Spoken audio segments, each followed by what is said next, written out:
오늘 하나님께서 우리에게 주시는 말씀입니다. 창세기 45장 말씀 보시겠습니다.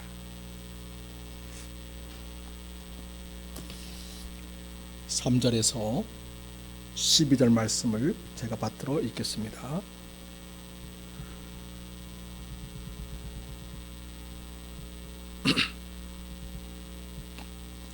요셉이 그 형들에게 이르되 나는 요셉이라. 내 아버지께서 아직 살아 계시니까. 형들이 그 앞에서 놀라서 대답하지 못하더라. 요셉이 형들에게 이르되 내게로 가까이 오소서. 그들이 가까이 가니 이르되 나는 당신들의 아우 요셉이니 당신들이 애굽에 판 자라. 당신들이 나를 이곳에 팔았다고 해서 근심하지 마소서. 한탄하지 마소서.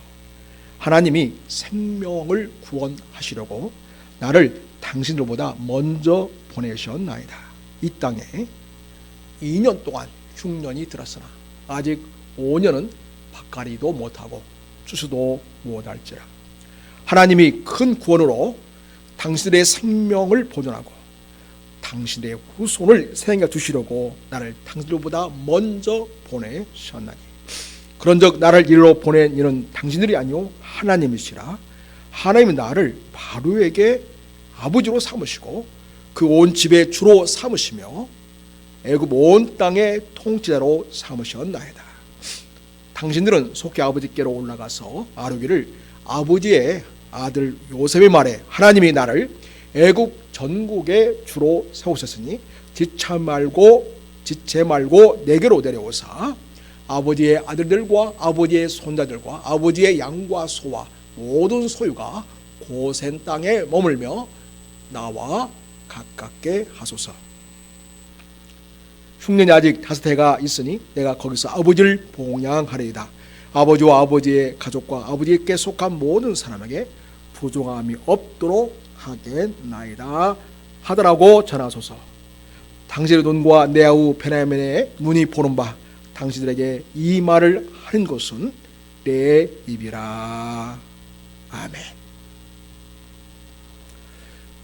자기 인생을 바라보는 눈을 크게 둘로 나눌 수 있겠습니다. 하나는 내가 내 인생을 이렇게 읽어왔다 그렇게 생각하는 사람입니다. 반면에 다른 눈은 하나님이 나를 이렇게 하셨습니다. 내가 하는 그 사람들의 생각에는 자기 인생을 자기가 주도하고 내가 내 인생을 결정할 수 있는 것처럼 살아가는 사람들이겠습니다. 대부분 사람들이 그렇습니다. 야고보서 4장을 보면 거기에 자기 인생을 자기 주도적으로 생각하면서 사는 사람이 있음을 봅니다. 야고보서 4장 13절에 우리 같이 한번 읽어보겠습니다. 시작. 들으라. 너희 중에 말하기를 오늘이나 내일이나 우리가 어떤 도시에 가서 거기서 1년을 머물며 장사하며 이익을 보리라 하는 자들아. 그러니까 자기들이 계획을 세우고 자기들의 뜻대로 인생이 이루어질 것이라고 자기 인생을 자기가 주도하는 것으로 말하는 그런 사람들이 있다는 것입니다. 사실 이런 사람들 중에는 세상의 안목으로 보면 상당한 성공을 거두는 사람들이 있습니다. 그런 사람들은 마치 누가복음 12장에 나오는 부자와 같은 사람들입니다. 누가복음 12장을 보면 또 비유로 그들에게 말하여 이르되 한 부자가 그 밭에 소출이 풍성하며 심중에 생각하여 이르되 내가 곡사 둘 곳이 없으니 어찌할까 하고 18절 우리 같이 읽겠습니다. 시작. 또 이르되 내가 이렇게 하리라. 내 곡간을 헐고 더 크게 짓고 내 모든 곡식과 물건을 거기 쌓아 두리라. 또 내가 내 영혼에게 이르되 영혼아 너희의 쓸 물건을 많이 쌓아뒀으니 평안히 쉬고 먹고 마시고 즐거워하자 하리라 하되, 여기 보면 내가란 말이 아주 많이 나오는 걸 보게 됩니다. 내가. 그래서 소출이 많아서 크게 곡관을 짓고 또 자기가 먹고 쓸 것을 많이 쌓아두며 평화에 쓸 수 있는 것이 내가 다 자기가 한 것처럼 그렇게 생각하는 부자가 등장하는 것을 보게 됩니다. 여러분, 이러한 부자에게 하나님은 그의 운명에 대해 어떻게 얘기하십니까? 누가복음 12장을 보면 20절에 하나님은 이르시되 어리석은 자다 이렇게 얘기합니다. 자기 인생을 자기가 주도하면서 자기 성공을 이루고 자기가 모든 것을 자기 힘과 지혜와 능력으로 관리할 수 있다고 생각하면서 오직 자기 중심적인 인생을 사는 사람, 또 돈을 쓰되 오직 자기 만족과 기쁨과 즐거움을 위해서 사용하고자 하는 사람들에 대해서 주님은 이렇게 말씀하십니다. 우리 20절 한번 같이 읽습니다. 시작. 하나님은 이르시되 어리석은 자여 오늘 밤에 네 영혼을 도로 찾으리니 그러면 내 준비한 것이 누구의 것이 되겠느냐 하셨으니, 21절 자기를 위하여 재물을 쌓아두고 하나님께 대해서는 부유하지 못한 자가 이와 같으니라. 아멘. 그러니까 이 부자는 자기의 영혼이 자기 뜻대로 관리할 수 있다고 생각하는 것이죠. 그러나 하나님은 그 영혼의 주인은 나다 이렇게 얘기합니다. 너의 목숨은 나에게 달려있다. 하나님이 이렇게 말씀하십니다. 그리고 너의 준비한 것이 누구의 것이 되겠느냐. 이 부자는 자기가 가지고 있는 모든 것이 자기 것으로 생각했지만 하나님은 그게 왜 네 거냐? 내 거지. 내가 관리할 거야. 이렇게 말씀하신다는 것입니다. 그래서 자기로 하여 재물을 쌓아두었지만은 하나님께 대해서는 부여하지 못한 사람, 영원한 하나님 나라에 속하지 못하고 영혼에 속한 것들을 결국은 누리지 못하는, 결국은 하나님의 영원한 형벌에 처해지는 운명을 갖게 될 사람. 그렇기 때문에 하나님 말씀하십니다. 어리석은 자여. 참으로 어리석다는 것입니다. 자기가 똑똑하고 잘나고 능력 있고 자기 인생을 자기가 주도할 수 있다고 생각했지만은 하나님이 보는 관점에서는 어리석은 생각이고 어리석은 판단이고 어리석은 그러한 인생이라고 하나님이 그렇게 결론 짓는 것을 보게 됩니다. 그러니 우리는 자기 인생의 주도권이 내게 있지 않다, 하나님께 있다는 그런 믿음을 갖고 살아야 하겠습니다.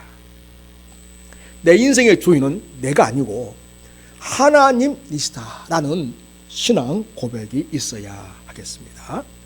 야고보서 4장은 이렇게 또 이야기해 줍니다. 14절에 내일 일을 너희가 알지 못하는도다. 여러분 그렇지 않습니까? 너희 생명이 무엇이냐? 너희는 잠깐 보이다가 없어지는 안개다. 아침에 안개 적히겠지 않습니까? 아침에 해가 뜨고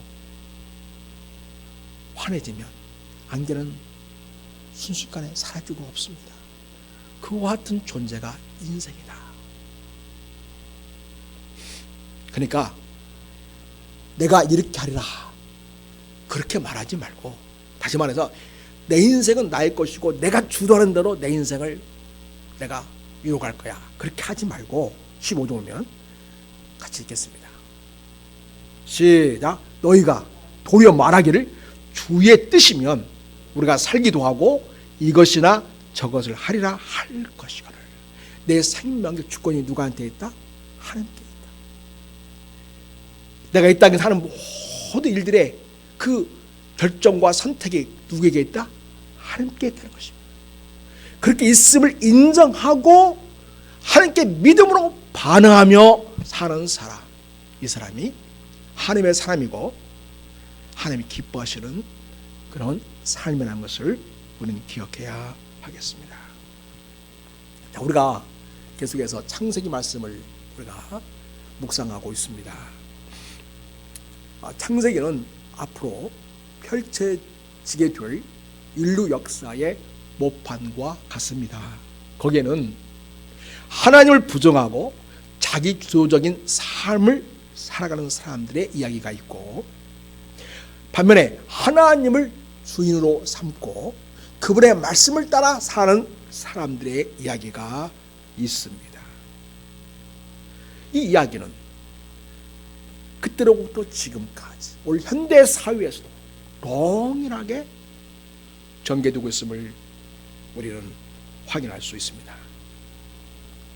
하나님을 믿고 하나님의 말씀을 따라 사는 사람들을 보면 가끔 실수하기도 하지만은 전반적으로 하나님께서 주도하시는 대로 자기 인생을 거기에 맞추어 살아갑니다.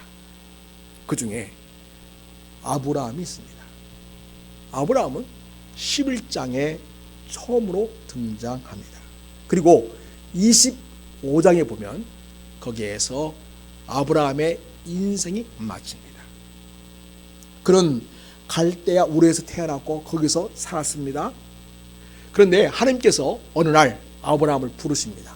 거기를 떠나서 하나님이 지시하는 땅으로 가라는 것입니다. 그러니까 하나님의 부름을 받고 하나님께서 보내시는 곳으로 가라는 것입니다.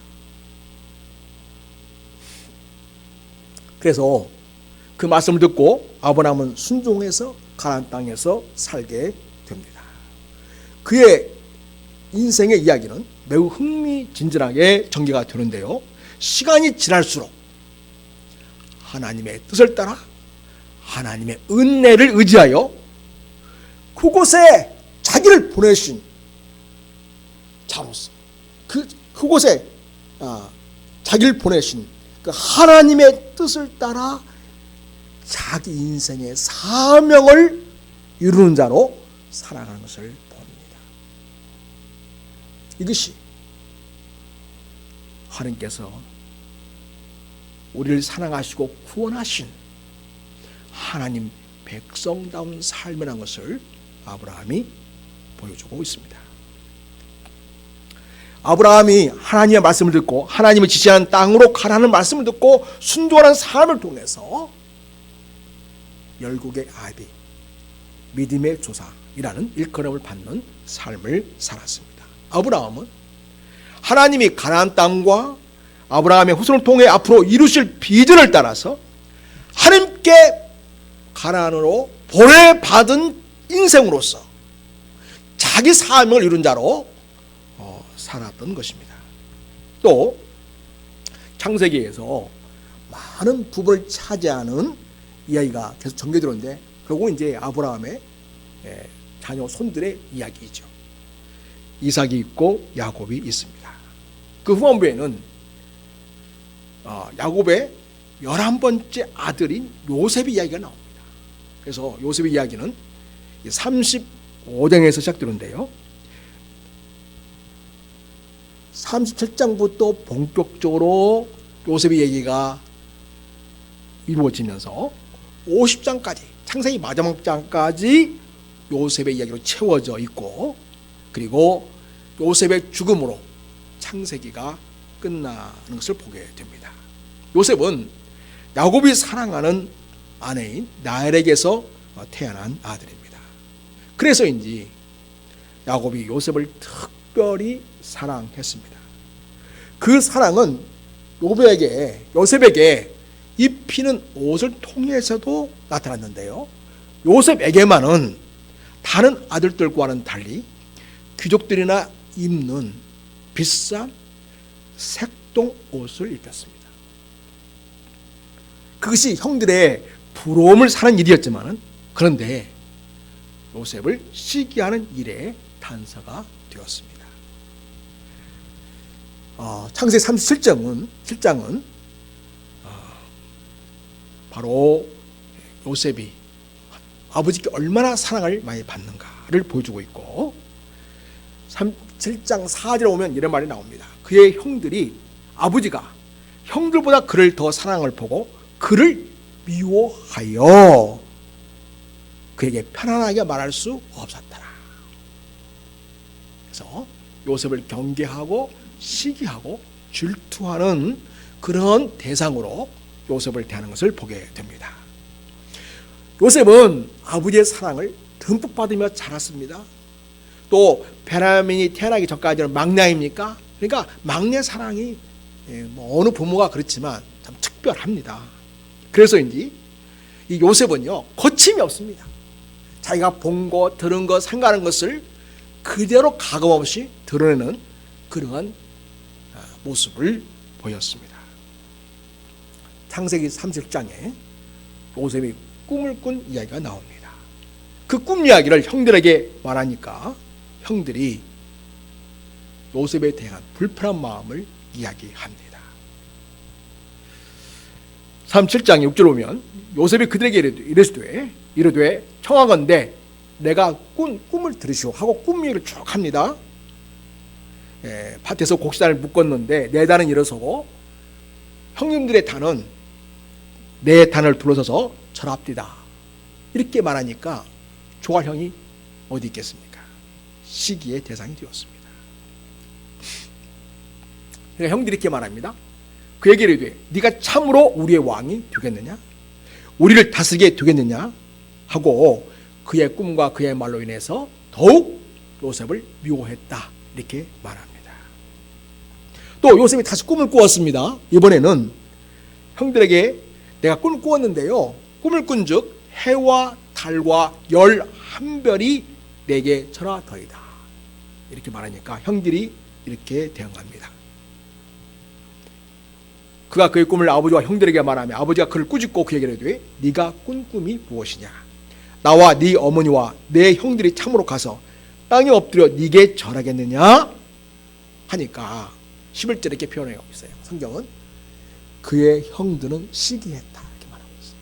그런데요, 아버지가 그 형들의 아마 그 입장을 좀 이렇게 부드럽게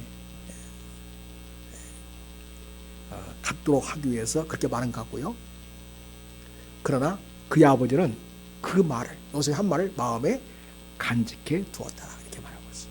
그래서 앞으로 전개될 이 요셉의 인생과 오늘 이 요셉이 꾼 꿈과는 전혀 상관없는 개꿈이 아니고 하나님께 그 꿈을 통해서 장차 요셉을 어떻게 그 인생을 이끌어갈 것이고 어떻게 그 인생을 하나님 세워갈 것인가를 보여주는 하나의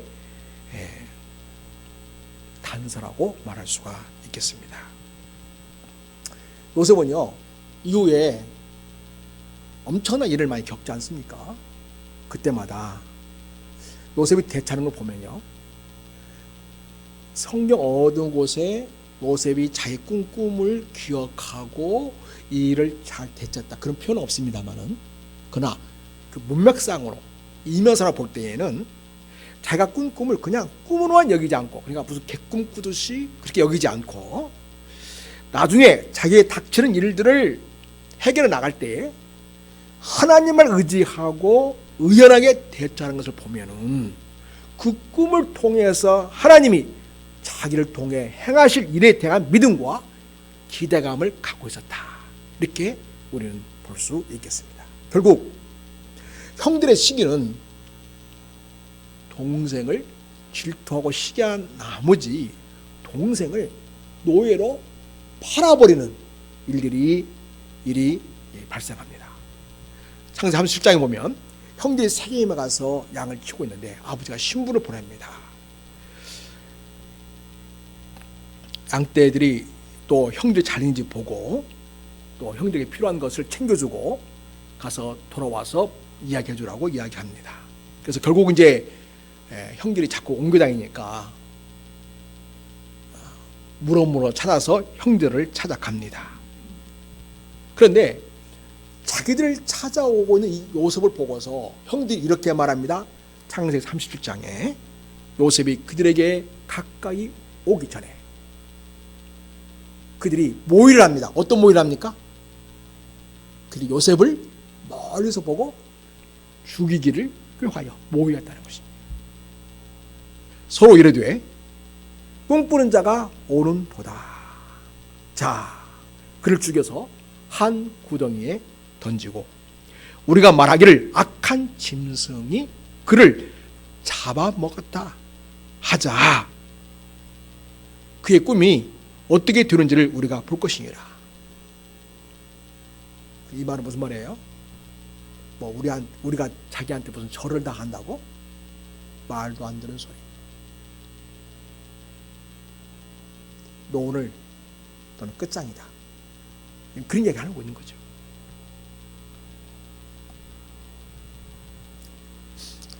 누벤이 말리죠. 죽이지는 말자. 또 나중에는 또 유다가 죽이는 걸 말리고 그래서 이제 죽지는 않게 됩니다.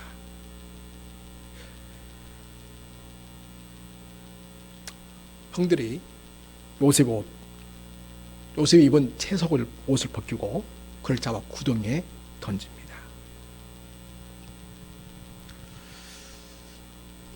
근데 이스마엘 사람 상인들이 오는 것을 보고서 유다가 이야기합니다. 야, 우리 동생을 죽이고 그의 피를 덮어둔들 뭐가 좋겠냐? 죽이지는 말자.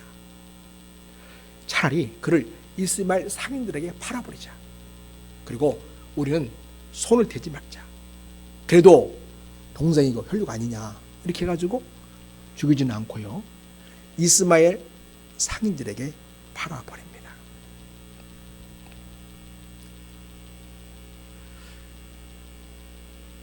은 20냥을 받고 이스마엘 사람들에게 요셉을 팔았습니다. 그 이스마엘 상인들은 요셉을 끌고 애굽으로 갔습니다. 그리고 이 형들은 집에 돌아와서 아버지한테 얘기합니다. 아버지, 우리가 집에 오다 보니까요, 이렇게 옷이 찢겨져 있고 그 피가 묻어 있는데 한번 보십시오. 혹시 이게 요셉 옷이 아닌가? 철론피가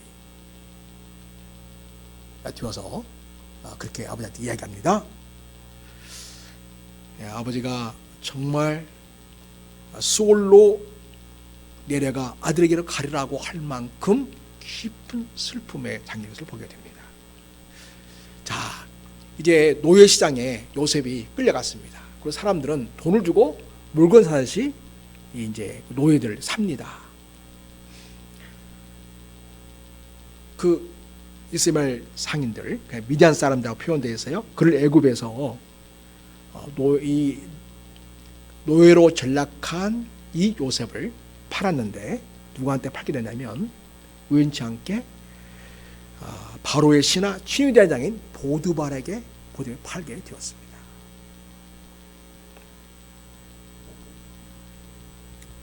자, 이제 보드발의 집에 팔려갔습니다. 어찌나 이를 잘하는지 보드발의 노래 싹 들었습니다. 그리고 요셉이 그의 집에 종으로 온 이후부터 너무너무 지방이 잘 되는 거예요. 하는 일마다 형통하고 성공하는 거예요. 그러니까 보디발이 생각할 때, 야, 이놈은 보통 놈이 아니구나.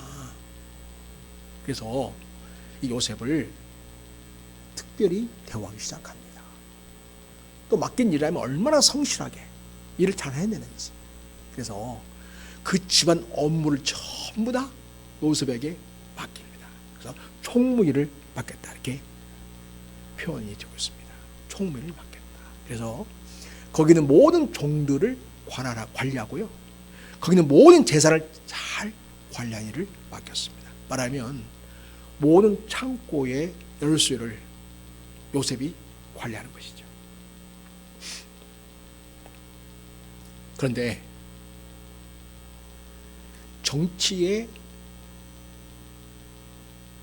중앙정치에 늘 바쁘고 업무에 시달리는 이 보디발입니다. 그러니까 그 아내는 늘 심심하고 무료하죠. 그런 차에 이 자기 집에 있는 요셉이 너무 용모가 준수하고 너무 이 젊은데 멋진 남자처럼 보이기 시작합니다. 그래서 결국은 유혹을 하죠. 유혹을 하는데 요셉이 단호히 거절하지 않습니까? 당신의 남편 보디발이 나에게 모든 걸 믿고 맡겼습니다. 그런데 딱 하나 금한 게 있다면 바로 당신입니다. 그러니 내가 어찌 당신을 범할 수 있겠습니까? 하고 가려고 하는데 이 보디발의 아내가 옷을 붙잡고 놓아주지 않는 거예요. 그러니까 그냥 옷이 벗겨진 채로 도망간 거죠. 알몸으로 도망간 거예요. 옛날 옷이란 게 통으로 이렇게 입은 그런 거 아닙니까? 그리고 이제 그 아내가 거짓 말로 요셉을 모함하는 말을 보디발에게 자기 남편에게 합니다. 그러니까 요셉은 만약에 그렇게 했다면 일반 법인이지 않습니까? 근데 보디발의 집에는 감옥이 있는데 거기에는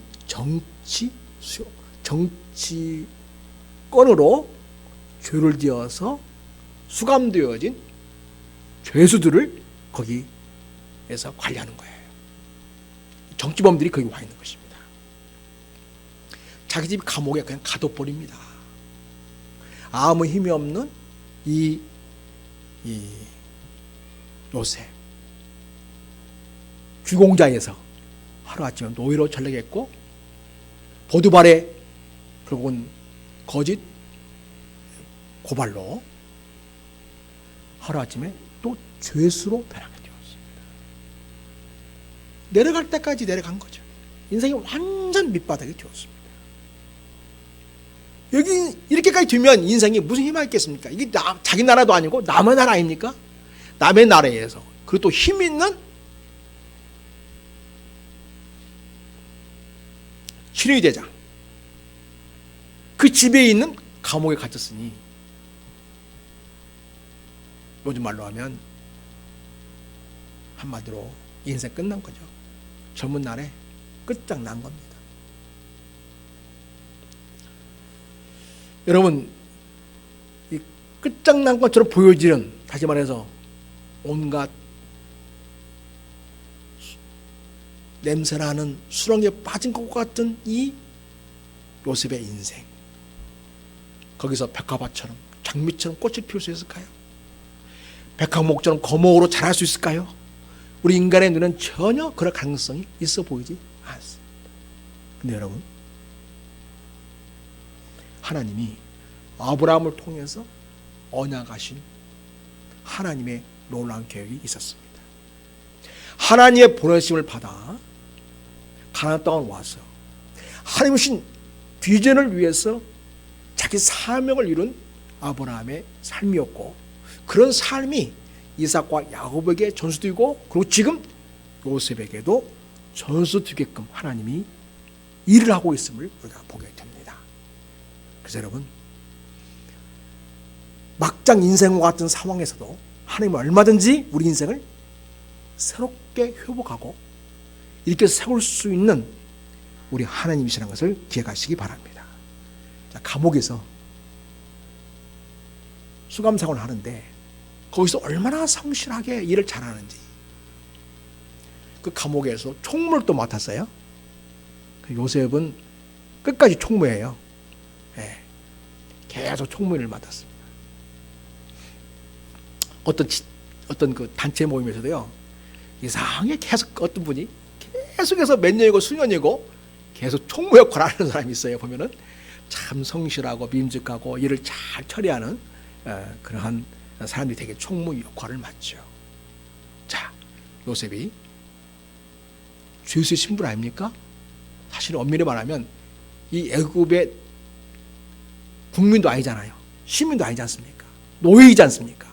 근데 거기서 그 애굽 사람들, 거기서 힘께나 과거에 썼다고 하는 사람들이 갇혀있는 이 정치범 수용소에서 총무 역할을 맡아서 일을 하게 됩니다. 그리고 어느 날 우리가 알고 있는 것처럼 그 감옥에 두 사람이 잡혀서 들어오게 되는데, 한 사람은 왕께 술을 올려드리는 사람, 술관원. 또 한 사람은 왕께 떡을 올려드리는 사람, 떡관원이 들어오게 됩니다. 이들이 이제 수감사를 하다가 동시에 꿈을 꿉니다. 꿈을 꾸었는데 그 꿈 내용이 무엇인지 너무 궁금한 거예요. 그래가지고 그 중에 한 사람이 술관원 이야기합니다. 이런 꿈을 꾸었다고 하니까 하면서 그 꿈이 도대체 어떤 뜻인지 모르겠다. 궁금하다고 요셉에 대해 얘기를 합니다. 요셉과 굉장히 친하게 지냈겠죠. 그러니까 요셉은 그 감옥에서 주들과 함께 굉장히 친근감 있고 그리고 사려 깊게 잘 처신하고 행동함으로써 사람들이 그를 신뢰게끔 그렇게 지내왔음을 우리가 알 수 있습니다. 그래서 그 술 맡은 관원 이야기를 듣고서 하나님께서 주시는 지혜로 답변한다고 말합니다. 그리고 이야기를 해줍니다. 당신은 복직될 것입니다. 왕이 당신을 부르게 될 것입니다. 그리고 떡 맡은 관원이 그 얘기를 듣고 나도 복직되겠다 싶은지 그런 마음이 있겠죠. 그래서 자기 또 꿈을 이야기합니다. 얘기하니까 안타깝게도 당신은 왕한테 불려나가겠지만은 결국은 처형 당하게 될 것입니다. 실제로 그렇게 되었습니다. 그리고요, 술 맡은 관원이 총에게 요셉이 부탁합니다. 어르신, 당신이 복직되어서 왕궁으로 다시 들어가게 된다면 나를 좀 기억해 주십시오. 그래서 내가 좀 억울하게 이 감옥에 들어와서 지금 지내고 있는데 나를 좀 풀어주시라고 왕에게 좀 말씀 좀 넣어주십시오. 이렇게 얘기합니다. 내가 풀려나면 하고야 말고 하고서 약속을 했는데요. 잊어버렸어요. 세월이 지나갑니다. 요셉도 자기 주어진 업무에 충실할 뿐 아무런 미래가 보이지 않습니다. 이런 상황 속에서 어느 날 바로가 꿈을 꿉니다.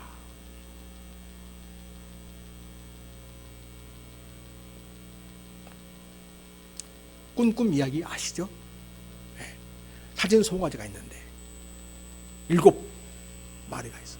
그런데 파리하게 야윈 송아지가 나오더니 그 송아지를 잡아 먹어버린 거예요. 또 7이삭 아주 튼실하게 잘 익은 이 열매 이삭이 있는데 아주 그 메마르고 정말 그 쭉쟁이 같은 그런 이삭이 오더니 그 튼실한 그 열매를 다 잡아 먹어버리는 거예요. 왕이 이런 꿈을 꾸고서 도대체 이게 뭔 꿈이다냐. 그래서 그 나라에서 똑똑하고 잘나고 하여튼 신통한 사람은 다 불러 모으죠.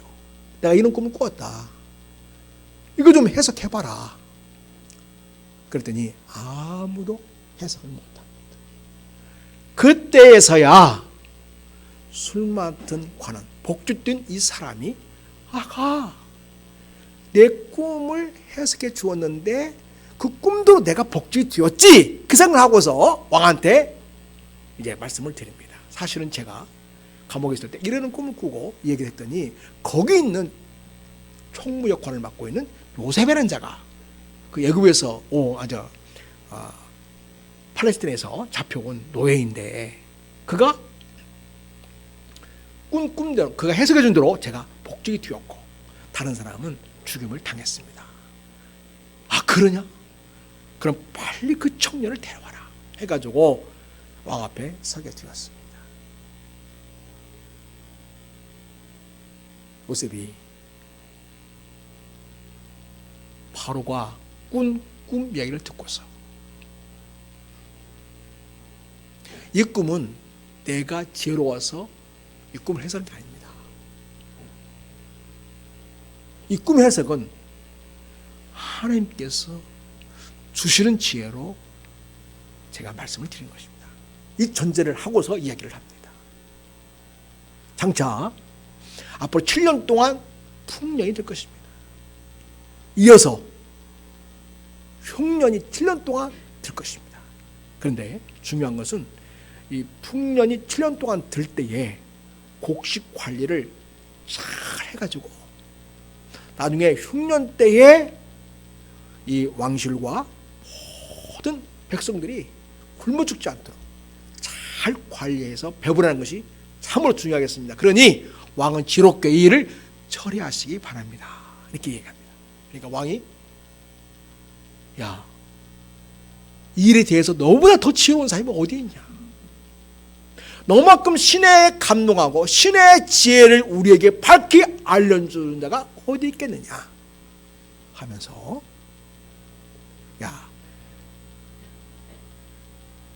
내가 너에게 모든 권한을 위임하마. 내가 너보다 나은 것은 이 왕이란 자리 하나뿐이다. 그리고는 모든 권력을, 모든 통치를, 모든 권한을 다 너에게 위임할 테니 7년 동안 이 풍년을 잘 관리하고, 그리고 이어서 이는 7년 동안의 가난을, 흉년을 잘 관리해서 이 나라가 평안하게 하도록 그렇게 하라고 이 오해 신분의 감옥 주수였던 이 요셉이 하루아침에 국무총리가 됩니다. 여러분, 풍년 7년이 지났어요. 흉년이 시작되었습니다. 그 2년이 지났어요. 아버지가 살고 있는 저 팔레스타인 땅, 이스라엘 땅, 그 땅에도 흉년이 들었습니다. 먹고 살 것이 없는 거예요. 근데 아버지가 소문을 들었어요. 얘야, 알뜰 불러 모으고서 애들아, 내가 들으니 애굽 땅에 가면 곡식을 판다더라. 여기 가만히 있지 말고 어서 빨리 애굽에 가가지고 거기 가서 곡식을 사 오려무나 해가지고 아들들을 보냅니다. 그런데 다 보내지는 않고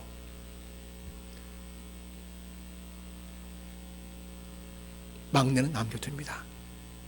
왜 그런지 아시겠죠? 물론 귀엽기도 하겠지만 이전에 막내인 요셉을 잃은 적이 있지 않습니까? 그래서 그 다음에 이제 그래서 이 베냐민인데 막내가 이제는 나중에 태어난 이 베냐민, 엄마는 그 아이를 낳고 돌아가시게 되었죠. 그러니까 이 베냐민까지 잃을까봐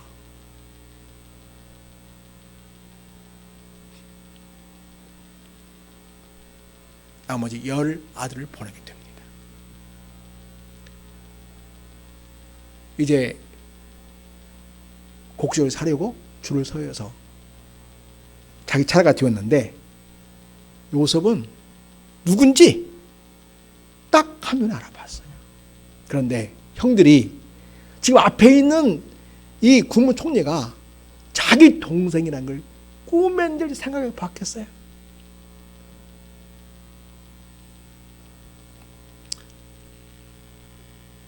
결국은 요셉이 나중에 이제 이런저런 일을 과정을 통해서 이제 부모님을 모셔오라고 하고요. 그때에 베냐민도 데려오라고 합니다. 그리고 자기 신분을 밝힙니다. 내 말 잘 들어보십시오. 내가 바로 누구냐면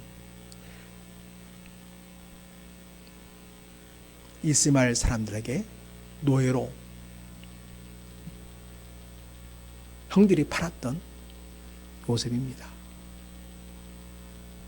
그러니 얼마나 기가 막힐 일이에요. 반갑기도 하지만 또 형들의 마음은 어떻겠습니까? 우리 이젠 죽었구나. 그렇지 않겠어요, 여러분? 동생을 팔아먹었잖아요. 돈 받고. 근데 그 동생이 천하의 권력을 가진 이 애굽 땅의 국무총리가 되었어요. 옛날에는 그 권력 가지고는 가지고 얼마나 많은 사람들을 죽일 수도 있고 어마어마한 일들을 할 수 있는 그런 권력이 있지 않습니까? 그래서 형들이 너무너무 두려워서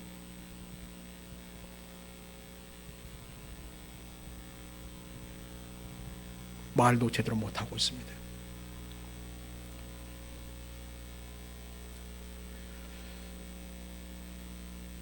요셉이 자기 신분을 밝힌 이후에 두려움에 떨고 있는 이 형들을 향해서 이렇게 요셉이 얘기합니다. 형님들 내게 가까이 오십시오. 나는 당신들의 아우 요셉이니 당신이 애굽의 판사입니다. 당신들이 나를 이곳에 팔았다고 해서 근심하지 마십시오. 한탄하지 마십시오. 그 다음에 요셉의 인생에 대한 총정리가 되는 말을 합니다. 하나님이 생명을 구원하시려고 나를 당신들보다 먼저 보내셨나이다. 형들이 자기를 애굽에 팔아넘긴 것을 어떻게 이해하냐면 하나님 나를 당신들을 구하라고 나를 미리 보낸 것입니다. 이렇게 이해하고 있다는 거죠. 그러니까 자기 인생의 성공을 자기 힘과 권력과 능력과 지혜로 여기까지 자기 자리를 이루고 왔다고 생각하는 사람은 절대 그렇게 생각하지 않죠. 여기까지 내 인생의 모든 건 전적으로 하나님의 역사였고 하나님의 섭리였고 하나님의 은혜입니다. 이런 고백을 할 수 있는 사람만이 이런 말을 할 수가 있는 거죠. 그리고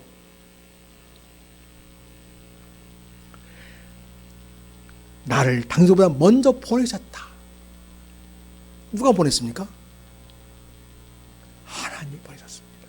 그 자기 신분, 자기 위치, 자기 권력, 이 모든 것 하나님의 은혜로 되어진 것이고 하나님의 나를 보내셨다고 하는 그 신앙 고백이기 때문에 요셉은 형들에 의해서 안가품하지 않습니다. 오히려 그 형들을 보고 눈물을 흘리면서 껴안고 품습니다. 그렇게 할 수 있었던 것은 바로 하나님이 날 여기에 보내셨기 때문에. 먼저는 내 가족을 지키고 보호하라고. 그리고 아브라함을 통해서 하나님 언약하신 장차 이스라엘 민족을 이루고 그리고 하나님의 위대한 비전을 이루어 드리는 그 일에 쓰임맞는 자로 하나님 날 여기에 보냈다는 그런 사명의식을 가지고 이 요셉이 그 국무총리 자리에 앉아있는 것을 보게 됩니다. 그렇습니다. 이렇게 말합니다. 5장의 8절 이렇게 얘기합니다. 그런즉 나를 이리로 보낸 이는 당신들이 아닙니다. 하나님 보내신 것입니다. 하나님이 나를 바로 여기에 아버지로 삼으시고 그 온 집의 주로 삼으시며 애굽 온 땅의 통치자로 삼으셨습니다. 이렇게 형들에게 이야기를 합니다. 당신들은 속히 아버지께 올라가서 아르기를 아버지 아들 요셉의 말에 하나님은 나를 애굽 전국에 주로 세우셨으니 지체 말고 내게로 내려오십시오. 아버지 아들들과 아버지의 손자들과 아버지의 양과 소와 모든 소유가 호전 땅에 머물며 나와 가까이 하십시오. 이렇게 전하라고 이야기를 합니다. 그래서 여러분 마침내 이제 아버지를 모셔오게 되고요. 한 70여 명의 식구들이 다 거기에 모이게 됩니다. 그래서 그때 이제 아우 베냐민도 오죠. 그래서 베냐민의 목을 안고 서로 울음바다가 되었습니다. 요셉이 형들과 입 맞추고 안고 울고 형들 그제서야 이제 요셉과 말하게 되었습니다. 그래서 베냐민도 이제 오대로 해가지고 이제 결국 만나게 되죠. 그리고 오늘 우리가 그다음에 읽지 않았지만 오늘 본문을 택한 50장은 뭐냐? 아버지가 죽은 다음입니다. 아버지 죽고 장사를 잘 치렀어요. 그런데 그 다음에 요셉 형들이 요셉을 좀 보자고 이야기해요. 그리고 이렇게 얘기합니다. 15절. 요셉 형제들이 그들의 아버지가 죽었음을 보고 말하되 요셉이 혹시 우리를 미워하여 우리가 그에게 행한 모든 악을 다 갚지나 아니할까? 그러니까 자기들 한 죄가 있잖아요. 죄를 그대로 갚다면 목숨 부자이가 힘들죠. 어림도 없죠. 근데 이렇게 말합니다. 근데 그렇게 말한 앞에서의 그런 근거는 보이지 않습니다만 이렇게 말했다고 이야기합니다. 요셉에게 말을 전하여 이르되 당신의 아버지가 돌아가시기 전에 명령하여 이르시기를 너희는 이같이 요셉에게 이르라 네 형들이 네게 악을 행하셨지라도 이제 바라건대 그들의 허물과 죄를 용서하라 하셨으니 당신의 아버지의 하나님의 종들인 우리 죄를 이제 용서하소서. 예, 아버지가 이렇게 부탁했습니다. 그리고 아버지가 믿는 하나님의 이름으로 우리에게 이렇게 말하라고 요셉에게 이렇게 이야기를 했습니다. 하면서 악을 행했을지라도 헐모와 죄를 용서해라. 그렇게 말했다고 이야기를 전합니다. 그러면서 18절에는 우리는 당신의 종들입니다 하고 실제로 무릎을 꿇습니다. 그러니까 이제 꿈에서 봤던 그 형들이 다 형의 볕단과 또 해달 별들이 다 요셉에게 전하는 그런 것이 그대로 지금 이루어지는 것을 보게 되죠. 20절 오면 이렇게 말합니다. 20절 같이 한번 읽겠습니다. 이게 핵심입니다. 자, 시작. 당신들은 나를 헤아려 하셨으나 하나님은 그것을 손으로 바꾸사 오늘과 같이 많은 백성의 생명을 구원하게 하시려 하셨나니. 그래서 요셉의 인생관, 요셉의 가치관은요 전적으로 하나님 주권을 신뢰하고 자기 인생 하나님의 은혜로 여기까지 와 있고 그리고 하나님 주신 사명 때문에 내가 여기에 있게 된 것이라고 하는 분명한 그런 사명관을 보여주고 있습니다.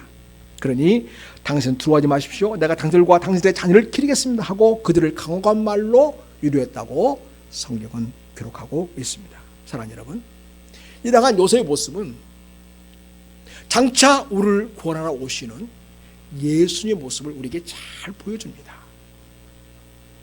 하나님은 이런 요셉의 사건을 통해서 장차 우리를 죄에서 구원하러 오실 메시아가 우리에게 어떻게 일을 행할 것인가를 미리 앞서서 보여준 그림이라고 할 수 있겠습니다. 이걸 가르쳐서 예표라고 합니다.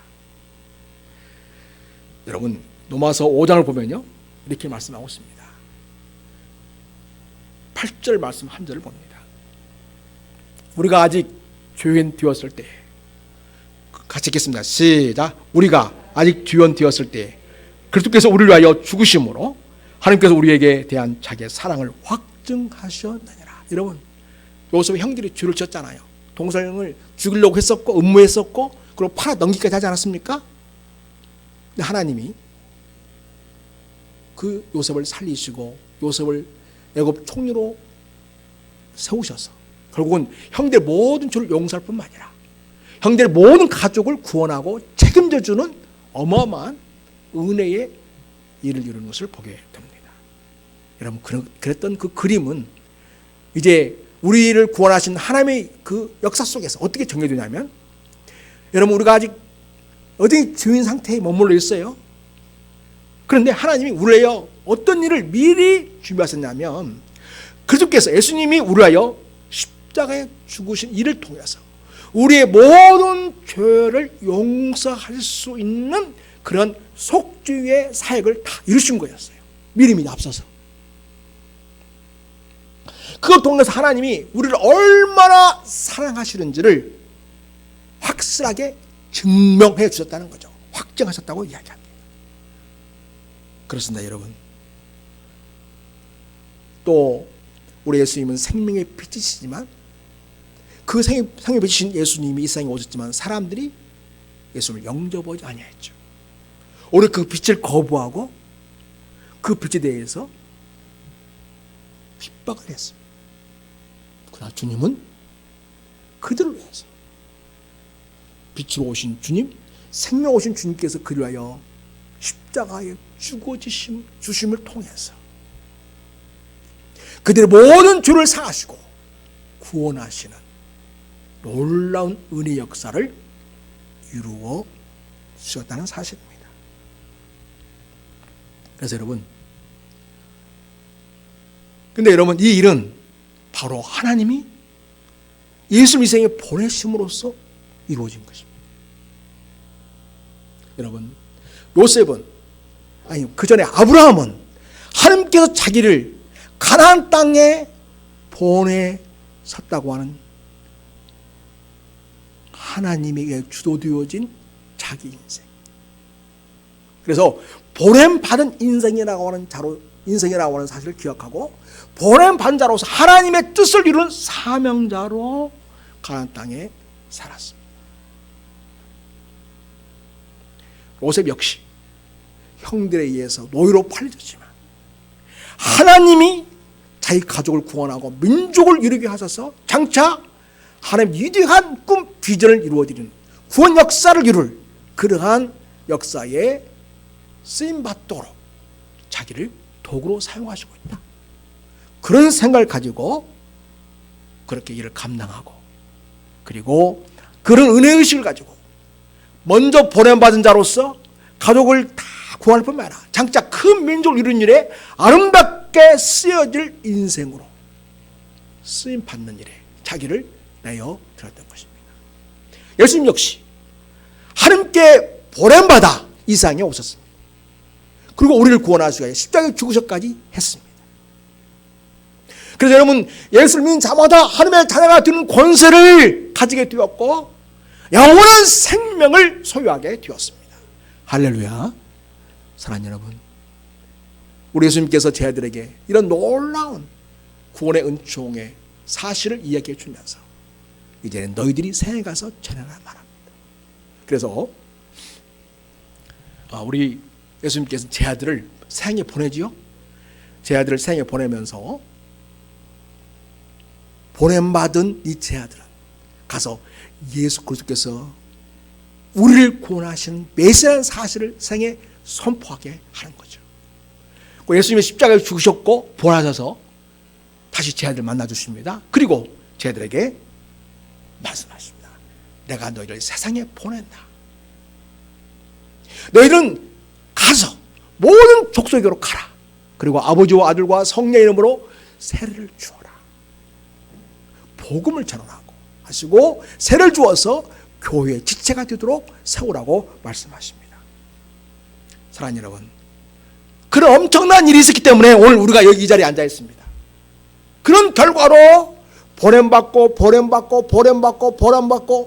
하나님이 계속 보내시고 그 역사의 결과가 뭐냐? 저와 여러분 오늘 이 자리에 앉아 있는 이 사실입니다. 그래서 우리도 구원받고 하나님의 자녀가 되어서 하나님을 예배하는 자로 세워졌습니다. 사랑하는 여러분, 오늘 우리의 삶의 자리는 그냥 거기 단순히 먹고 사는 일에만 집착을 하고 그러다가 인생 끝나라고 거기 있는 것이 아닙니다. 여러분, 하나님의 백성들은 그 자리가 어떤 자리냐? 하나님의 은혜로 거기 있는 자리고 하나님의 주권 속에서 있는 자리이고, 무엇보다도 하나님께 은혜를 주시고 거기에 있게 하신 것은 뭐냐면 하나님이 그로 하여금 그 자리에서 사명을 주어 거기에 있게 하시려고 우리를 그렇게 자리자리에 심어 놓으시는 사실입니다. 그래서 우리에게 적용하면 내가 왜 이 가정에 태어났는가? 내가 왜 이들의 엄마이고 아빠인가? 내가 왜 이 직장에 와서 근무하게 되었는가? 내가 이 사람들 만나면서 여기서 일하게 되었는가? 이 모든 일들의 주권자가 누구냐? 하나님이라는 사실입니다. 나는 하나님께 거기로 부름받아 오게 된 자라는 사실입니다. 하나님께 보내진 자라는 사실입니다. 따라서 여러분, 내가 이 가정의 부모가 되고 또 자녀가 되고 또 직장의 직원이 된 것은 하나님이 나를 보내셨기 때문에 거기 그 자리에 있다는 사실입니다. 그리고 그냥 단순히 돈 벌고 살아라고 한 것이 아니라 그걸 뛰어넘어서 직장 때문에 어쩔 수 없이 갈 수 있다 할지라도 하나님은 그 자리에 나를 세우신 것은 바로 거기에서 하나님이 나를 보내신 목적, 바로 거기에 예수님의 구원 사건이 있게 하고 하나님의 나라가 그곳에 임하게 하려는 방편으로 나를 거기에 보내셨다는 사실을 기억하시기 바랍니다. 그래서 여러분, 내가 직장에서 만나는 사람들, 내가 가정에서 만나는 모든 가족들은요,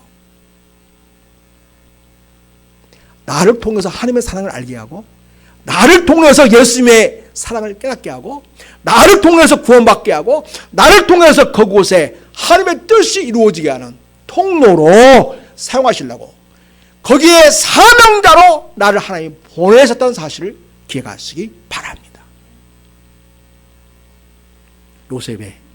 요셉은 그 과거 수천 년 전에 바로 그런 의식을 가지고, 사명의식을 가지고 그런 국무총리직을 그런 감당했고, 장차 요셉을 통해서 이 고센 지역에 정착한 이스라엘 민족은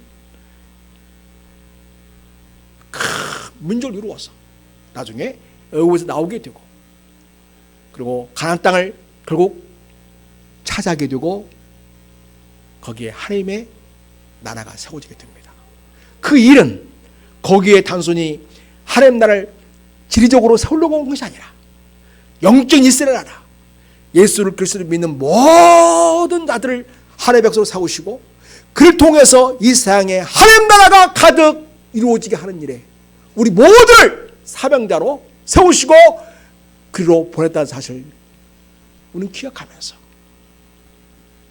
내가 있는 모든 삶의 자리는 하나님께 보냄받은 자리요, 하나님 위대한 구원 역사, 하나님 나라를 누리게 하여 나를 거기 세우셨다는 사실을 우리는 꼭 기억하면서 살아야 하겠습니다.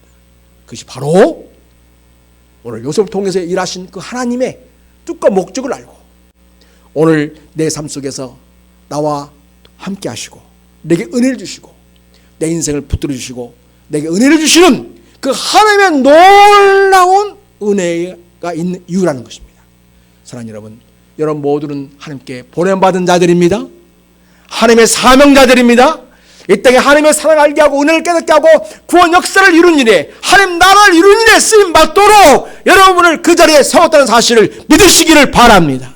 그리고 사명자로 사시는 여러분 모두가 될 수 있기를 예수님의 이름으로 축복합니다. 하나님 아버지, 너무나 부족한 우리, 연약한 우리, 그러나 하나님께서 우리를 구별하고 택하셔서 예수를 믿게 하시고 하나님의 자녀로 삼아주신 것을 감사합니다. 우리 예수님께서도 제자들을 구별하여 선택하시고 세우셔서 세상 속으로 보냈습니다. 그를 통해서 이 땅에 하나님 나라가 가득 임하게 하는 일을 이루시기를 원하셨습니다. 구원 역사가 온 땅에 이루어지길 원하는 역사를 이루셨습니다. 그리고 모든 백성들의 열방들의 입을 통해서 오직 하나님만이 참 신이시며 우리 인생의 주인 되시며 우리의 구원자이시며 우리에게 진정한 영원한 생명을 주시는 하나님이라는 사실을 알게 하시는 그런 목적 가운데서 그들을 부르셨고 제자들을 세우셨고 보내신 것을 압니다. 이제 저희들이 이 시대에 부름받은 자들입니다.